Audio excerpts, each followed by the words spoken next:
ఒక్క తీరున జీవితముండబోదు, కాలగమనాన మార్పులు కలుగుచుండు.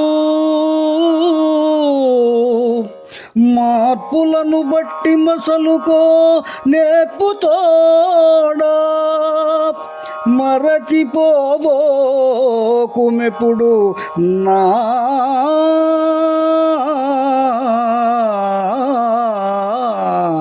మంచి మాట.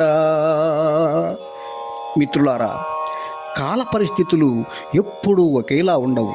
కాలచక్ర భ్రమణంలో అనేక మార్పులు సాంఘికంగా, సాంకేతికంగా చోటు చేసుకుంటూ ఉంటాయి.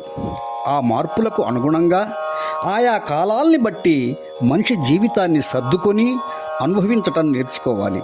అలా కాకుంటే జీవించటం అసాధ్యమవుతుంది.